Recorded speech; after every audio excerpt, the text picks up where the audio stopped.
Hello dear students, welcome to IFS. स्वागत है आप सभी का आईएफएस के आईआईटी जैम मैथ्स के यूट्यूब चैनल पे। और जिस तरह हम आपको आईएफएस के चमकते सितारों से मिलवा रहे हैं, अभी हम आपसे मिलवाने वाले हैं अविनाश तिवारी को। ये आपसे जुड़ेंगे और मिलकर अपनी जर्नी के बारे में बताएंगे। तो बताएं अविनाश अपने बारे में। अ, जैसा आपने बताया, मेरा नाम अविनाश तिवारी है और लास्ट ईयर 2024 में मैंने आईआईटी जेम का एग्जाम दिया था,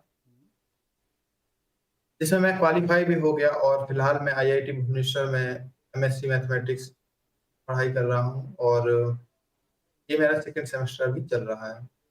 ओके अविनाश, तो जैसे कि आपने आईआईटी जैम की तैयारी करी, तो आप जैसा कि देखते होंगे कि आईआईटी जैम का 10, 12, 14 हज़ार बच्चे पूरे इंडिया से फॉर्म भरते हैं। तो मतलब इसका ये है कि कहीं ना कहीं जैसा अवेयरनेस कम है थोड़ा सा। मतलब मैथ्स पढ़ने वाले इतने बच्चे हैं, और जैसे कि कोई बीटेक करना चाहता है तो वो एक अलग पाथ है। तो बहुत सारे स्टूडेंट जो लाइक आईआईटी से बीटेक नहीं कर पाते हैं, तो ऐसा होता है कि वो फिर उस पाथ को ही छोड़ देते हैं। वो फिजिक्स केमिस्ट्री मैथमेटिक्स को एक जो उनको अच्छा लगता है उसको लेकर वो आगे बढ़ जाते हैं। और कुछ स्टूडेंट होते हैं जो स्टार्टिंग से ही उनको लाइक बीटेक नहीं करना होता है, तो वो जो बेसिक साइंस है हमारा, जो बीएससी है या बीएससी ऑनर्स है, उसके थ्रू आगे जाते हैं। तो आपको क्या बीएससी के दौरान मतलब कैसे पता चला आईआईटी जैम के बारे में? जैसे awareness is really a big issue for IIT JAM. जैसे मुझे भी नहीं पता था। मुझे अपने थर्ड ईयर में जाके पता चला कि एक आईआईटी जेम का एग्जाम होता है, जिससे कि हम एमएससी मैथमेटिक्स, मतलब एमएससी का कोर्स कर सकते हैं हम्म, इन आईआईटीज। मुझे अपने फ्रेंड के थ्रू पता चला था, जो ऑलरेडी एक साल से प्रिपरेशन कर रहा था। उसी ने मुझे बताया था कि जैसे अगर तुम करना चाहो तो ये एग्जाम भी है, इससे आईआईटी में एमएससी कर सकते हो। हम्म, और बहुत ही कम लोग इस बारे में जानते हैं। अभी जैसे जेई से कंपैरिजन किया जाए तो जेई को तो लाखों लोग, लाखों स्टूडेंट्स हैं जो उसका फॉर्म फिल करते हैं, वो एग्जाम देने जाते हैं, क्योंकि बीटेक का एक क्रेज है। एमएससी ऑलरेडी बहुत कम लोग करना चाहते हैं। उसमें भी कई लोगों को उसके बारे में पता नहीं रहता कि आईआईटी से भी एमएससी हो सकती है। लोगों को बस यही पता रहता कि बीटेक कर सकते हैं आप आईआईटी। बट पिछले कुछ टाइम से देखा जा रहा है कि पिछले 2-3 सालों से कि धीरे धीरे इसके बारे में लोगों को पता चल रहा है। ठीक है। इवन हमारी आपकी बातचीत भी कहीं ना कहीं इसी चीज़ को बूस्ट करने के लिए है कि ज़्यादातर लोगों तक ये जानकारी यस सर। पहुंचे और वो भी मोटिवेटेड हों आपसे, और कि भाई हम भी कर सकते हैं तैयारी। और तो बीएससी के दौरान यस मतलब सर। मैथमेटिक्स में कैसा था इंटरेस्ट? जैसे कि लाइक हम अगर +2 लेवल तक रहते हैं तो कहीं ना कहीं जो फार्मूला है, जो रिजल्ट है, उसको यूज़ करने पर हम फोकस करते हैं। बीएससी के दौरान मतलब कैसा था, जो किसी स्टेटमेंट को प्रूव वगैरह करना हो, इन सब चीज़ों में लाइक आप कैसा कंफर्टेबल फील करते थे, या फिर जैसे आमतौर पे स्टूडेंट का रहता है वैसा? 12th तक तो सर अभी के कंपैरिजन में तो बहुत इजी मैथ्स रहती है, हम्म, हम्म, क्योंकि तब तक जैसा आपने बोला फॉर्मूला बेस्ड सारी चीजें रहती हैं। उसके बाद मोस्टली प्रूफ्स, रिसर्च, इससे रिलेटेड चीजें आ जाती हैं, जिसमें आपको एनालिसिस करना रहता है। हाँ, हाँ।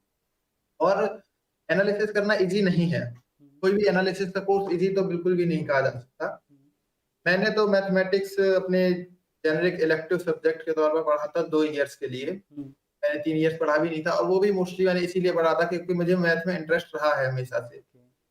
तो मैं ये था कि अगर मैं मैथ्स से कोर्स, मेन कोर्स अपना नहीं कर पा रहा हूँ, तो मैं जेनेरिक इलेक्टिव में मैथ चूज कर लेता हूँ, जिससे कि मुझे ये पता चल गया था कि अगर आप 2 ईयर कोई सब्जेक्ट पढ़ते हो अंडर हम्म, ग्रेजुएशन में, हम्म, तो उससे आप मास्टर्स कर सकते हो। इसीलिए मैंने मैथमेटिक्स का कोर्स किया 2 इयर्स।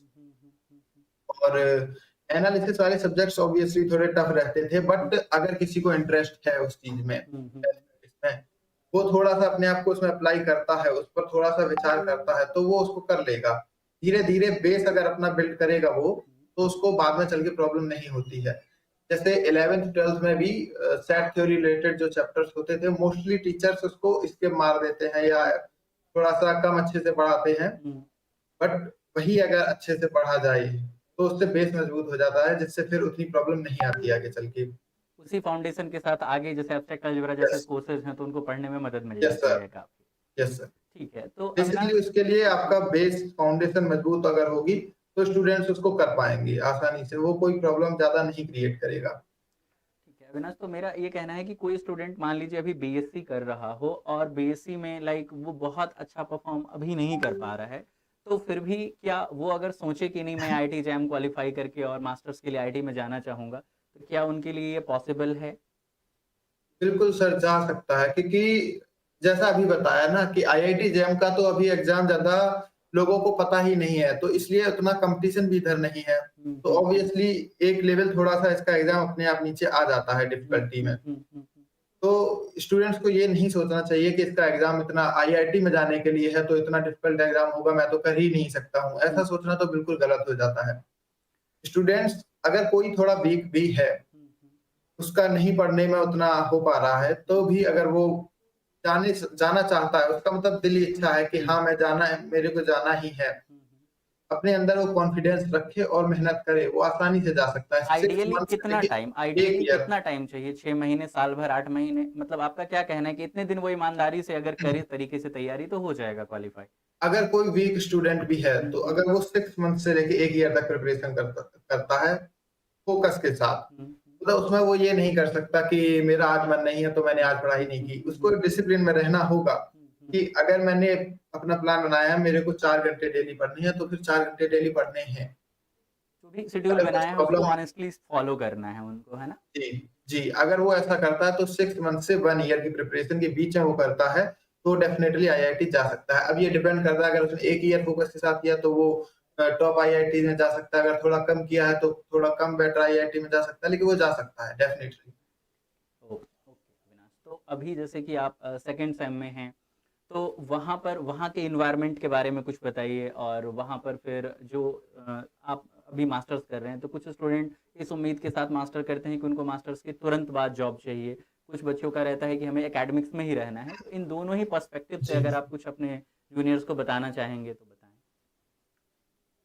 एनवायरनमेंट के बारे में तो बेसिकली यहाँ पर आपको पढ़ने के लिए अपॉर्चुनिटी ज़्यादा मिलती है। मतलब जैसे अभी आप किसी और भी यूनिवर्सिटी में जाएँ, हुँ, वहाँ भी मिलती है, लेकिन अगर वहाँ कैंपस लाइफ नहीं है हुँ, और आपको पता है आईआईटीज़ में कैंपस लाइफ होती है, तो उससे बहुत डिफरेंस पड़ता है। जैसे कि स्टूडेंट्स का क्या रहता है कि हम अगर अपने रूम में हैं, हुँ, एसी है, पंखा है या कूलर है, कुछ भी है, तो वो बिल्कुल आराम में हैं हुँ, और चाहते हैं कि हम आराम से रहें, बेड पे लेट जाएँ, सो जाएँ और पढ़ाई कम हो पाती है हुँ, स्टूडेंट हुँ, से। हुँ, हुँ, बट वही आप कैंपस लाइफ में हैं, आपको पता है यहाँ रीडिंग रूम है, आपको पता है लाइब्रेरी है, आपके फेलो स्टूडेंट्स आपके साथ में ग्रुप स्टडी कर रहे होंगे, हुँ, हुँ, तो उस चीज़ पे ज़्यादा अच्छे से आप फ़ोकस कर पाते हैं। आपको भी लगता है हाँ, मेरे बगल वाला स्टडी कर रहा है, मुझे भी करनी चाहिए। हुँ, हुँ, हुँ। एक कॉम्पिटिटिव इस तरह का एनवायरनमेंट वहाँ पे एनवायरनमेंट होता है स्टडी के लिए, है ना? जी, और सिर्फ कॉम्पिटिटिव एनवायरनमेंट ही नहीं, आपको मतलब कई तरह से हेल्प मिल सकती है। आपके साथी होंगे, वो आपके साथ ही रह रहे हैं वहाँ हुँ, पर। हुँ, हुँ, आप किसी भी टाइम, किसी से भी, किसी भी चीज़ पर डिस्कस कर सकते हैं। आप अपने टीचर से डिस्कस कर सकते हैं आसानी से और काफ़ी हाइली कॉम्पिटिटिव टीचर्स हैं वो, हाइली क्वालिफाइड टीचर्स हैं। तो ऐसा नहीं है कि किसी भी चीज़ में आपको डाउट होगा और वो आपके डाउट्स क्लियर नहीं कर पाएँगे। बिल्कुल। तो अविनाश यहाँ पे थोड़ा प्रिसाइज़ कर जैसा कि हमने अभी पूछा भी था कि लाइक कोई एकेडमिक्स में जी, जाना चाहता है फर्दर, तो वो एमएससी के दौरान किन-किन छोटी-छोटी बातों का जी। ध्यान रखें? एक्चुअली एमएससी जो है बेसिकली इसमें मोस्टली उनका ही ज़्यादा रोल रहता है जो एकेडमिक्स रिलेटेड चीज़ों में जाना चाहते हैं या जो रिसर्च में जाना हुँ, चाहते हैं। हुँ, जिनको ये है कि मुझे तुरंत जॉब चाहिए हुँ, हुँ, के बाद, हुँ, उनको थोड़ा मुश्किल होने वाली होती है। बट अगर कोई एकेडमिक्स से रिलेटेड जाना चाहता है, उनके हुँ, लिए उतनी प्रॉब्लम नहीं है जितनी तुरंत जॉब चाहने वालों के लिए है।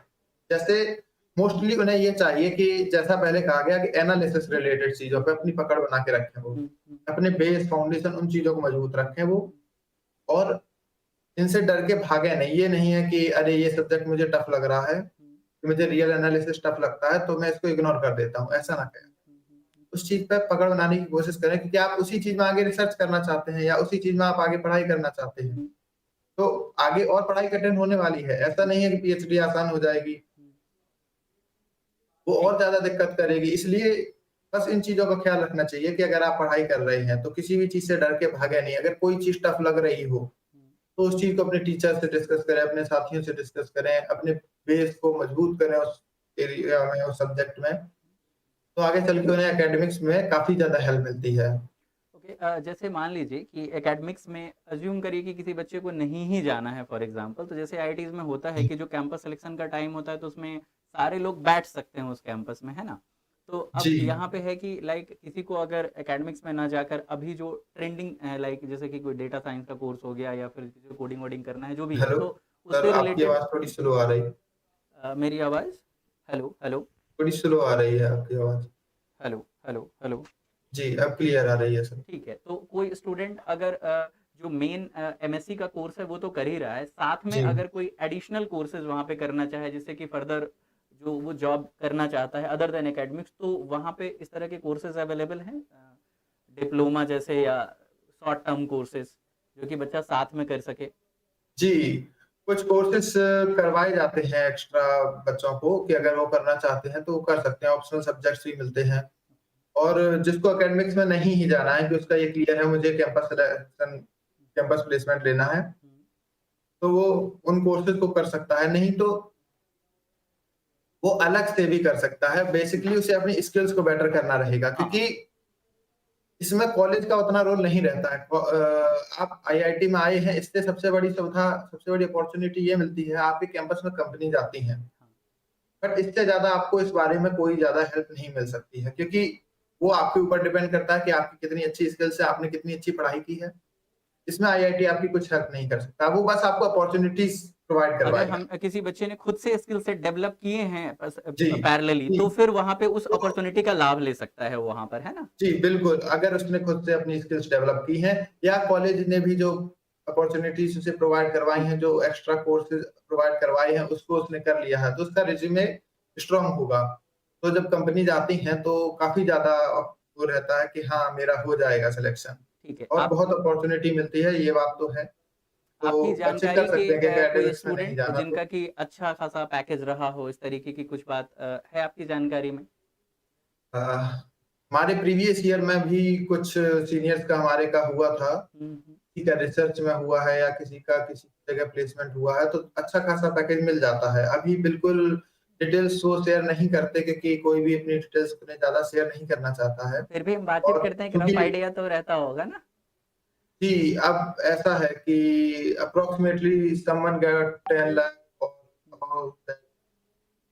मतलब 10 या एबव आमतौर पे मिलता है उनको, है ना। अब क्या है कि जो वो हमारे सीनियर्स थे, वो तो पास आउट हो गए, तो उनसे इंटरेक्शन उतना नहीं हो पाया, इसलिए पता नहीं चला। बट अब इस ईयर जो होंगे, उनका हमें पता भी चलेगा। हाँ और अपॉर्च्युनिटीज़ मिलती हैं, पिछले साल भी उनको मिली थी। किसी का 10 लाख के ऊपर का भी पैकेज लगा था, किसी का अराउंड 10 लाख लगा था, ऐसा है। ठीक है, तो मतलब बच्चे अगर जाते हैं तो वही है कि जो एकेडमिक्स में ही रहना चाहते हैं या जाना चाहते हैं उनके लिए, और जो नहीं रहते, जी, इवन ये रहे कि एट द एंड उनका एंड गोल यही रहता है कि कल को बेटर इनकम हो और हमारी लाइक लाइफ स्टाइल अच्छी हो, वो इनकम पे ही बेसिकली डिपेंड करेगा। तो जो आईआईटी से लोगों के सपने हैं वो पूरे हों कम से कम, है ना, निराश नहीं हो बच्चे। मोस्टली तो जो एमएससी में आते हैं, वो इसीलिए आते हैं कि उन्हें आगे रिसर्च करनी रहती है या हम्म, उन्हें आगे और पढ़ाई करनी रहती है। हम्म, हम्म, तो प्लेसमेंट वाला पोर्शन कम ही रहता है स्टूडेंट्स का, लेकिन जो रहता भी है, अगर किसी जगह पर मतलब है कि हाँ, कुछ स्टूडेंट्स हैं जो प्लेसमेंट लेना चाहते हैं, हम्म, तो वहाँ डेफ़िनेटली कंपनी आएँगी। अगर 1 भी स्टूडेंट या 2 स्टूडेंट भी हैं, हम्म, तो हो सकता है उधर थोड़ा कम कंपनी जाती हों। हम्म, आएँगी, हम्म, उसको और थोड़ा मेहनत अपनी तरफ से करनी पड़ेगी, उसे अपने फैकल्टी से भी बात करनी पड़ेगी कि हम्म, हाँ, थोड़ा कॉन्टैक्ट किया जाए कंपनीज़ को। हम्म, कंपनीज़ फिर भी आएँगी और अपॉर्च्युनिटी मिलेगी, ओके तो ओके वो लोग अभिनव, प्लेसमेंट डायरेक्ट ले सकते हैं। आप अपनी तरफ से कुछ और ऐड ऑन करना चाहेंगे अपने जूनियर्स के लिए। मैं जैसे आईआईटी जेईई की प्रिपरेशन के बारे में ही ज़रा-सा बताना चाहूँगा उन्हें, हम्म, कि उसमें ज़्यादा घबराने की ज़रूरत नहीं होती है। मोस्टली सबसे मेन चीज़ होती है, आप मॉक्स की प्रैक्टिस कीजिए, मॉक टेस्ट और प्रीवियस ईयर के पेपर्स। क्योंकि उससे हैबिट बिल्ड होती है कि हाँ, मुझे इस तरह का एग्ज़ाम है, मुझे कितनी प्रैक्टिस करनी है इसकी, या मेरा क्या अभी चल रहा है कि मैं कितनी अच्छे से कर पा रहा हूँ। और मोस्ट इम्पोर्टेंट चीज़, कभी भी एग्ज़ाम में पैनिक नहीं करना चाहिए। अगर कोई भी स्टूडेंट एग्ज़ाम में पैनिक करता है इसमें, तो उसके 4 से 5 मार्क्स एट लीस्ट कम हो जाते हैं। मैंने खुद पैनिक किया था, मुझे इस वज़ह से पता है कि मेरे कम से कम 3 या 4 मार्क्स कम हुए इस वज़ह से। उससे तो रैंक भी दस यही बीस है। तीस रैंक ऊपर नीचे हो जाएगा, है ना। जी, अगर टफ एग्ज़ाम है तो 100 रैंक तक का फ़र्क पड़ सकता है, तो मॉक और वगैरह अगर लगाने ईज़ी से रहता है कि लिमिटेड टाइम एग्ज़ाम में है हमें किस तो तरीके से उस हिसाब क्वेश्चंस से। अटेम्प्ट करने हैं, इसका पूरा थोड़ा प्रैक्टिस हो जाता है। एग्जाम हॉल वाला जी, प्रेशर हम घर जी। में ही झेल लेते हैं। जी, ऑब्वियसली आईआईटी जैम में आपको 60 में से 60 क्वेश्चन नहीं करने रहते हैं, क्योंकि उतने करके किसी का कुछ नहीं होना है। आपको पता है कि आपको लिमिटेड क्वेश्चन ही करने हैं। अगर किसी को ऑब्वियसली भाई कोई इतना ब्रिलियंट है, किसी ने इतनी तैयारी की है कि वो सारे कर सकता है, ऑब्वियसली कर ले। लेकिन मोस्ट ऑफ द स्टूडेंट्स ये चाहते हैं कि उनका आईआईटी में सिलेक्शन हो जाए। वो ये नहीं चाहते उनके 100 में से 100 नंबर आ जाएँ, वो ये चाहते हैं उनका सिलेक्शन हो जाए। उसके लिए यही है, काफ़ी ज़्यादा मॉक टेस्ट दीजिए, प्रीवियस ईयर के पेपर्स दीजिए, आप उससे प्रैक्टिस होती है कि आपको कौन से क्वेश्चन्स अटेम्प्ट करने चाहिए, कौन से नहीं, कितना टाइम कहाँ स्पेंड करना चाहिए और मोर सबसे इम्पोर्टेंट चीज़ कि पैनिक नहीं करना है। हो सकता है आपको पहले 10 में से क्वेश्चन आ ही नहीं रहे हों, बट हो सकता है आखिरी के 10 क्वेश्चन बहुत ईज़ी हों, तो पैनिक नहीं करना चाहिए। बहुत बढ़िया, बहुत बढ़िया। तो डियर स्टूडेंट, ये अविनाश हैं जिन्होंने कि आपसे अपने जर्नी के बारे में जो भी इनके अनुभव रहे वो साझा किए, और साथ ही आगे आपको कैंपस लाइफ के बारे में या फर्दर जो नेक्स्ट ईयर आईआईटी जैम का पेपर होने वाला है उसमें आपको किन छोटी बड़ी चीज़ों का ध्यान रखना है उनके बारे में बताया। तो बहुत बहुत धन्यवाद अविनाश आपका जुड़ने के लिए, और आगे आपके बेहतर भविष्य की बहुत बहुत शुभकामनाएं मेरी तरफ थैंक से यू और सर। आईएफएस की पूरी टीम की तरफ से। Thank you so much for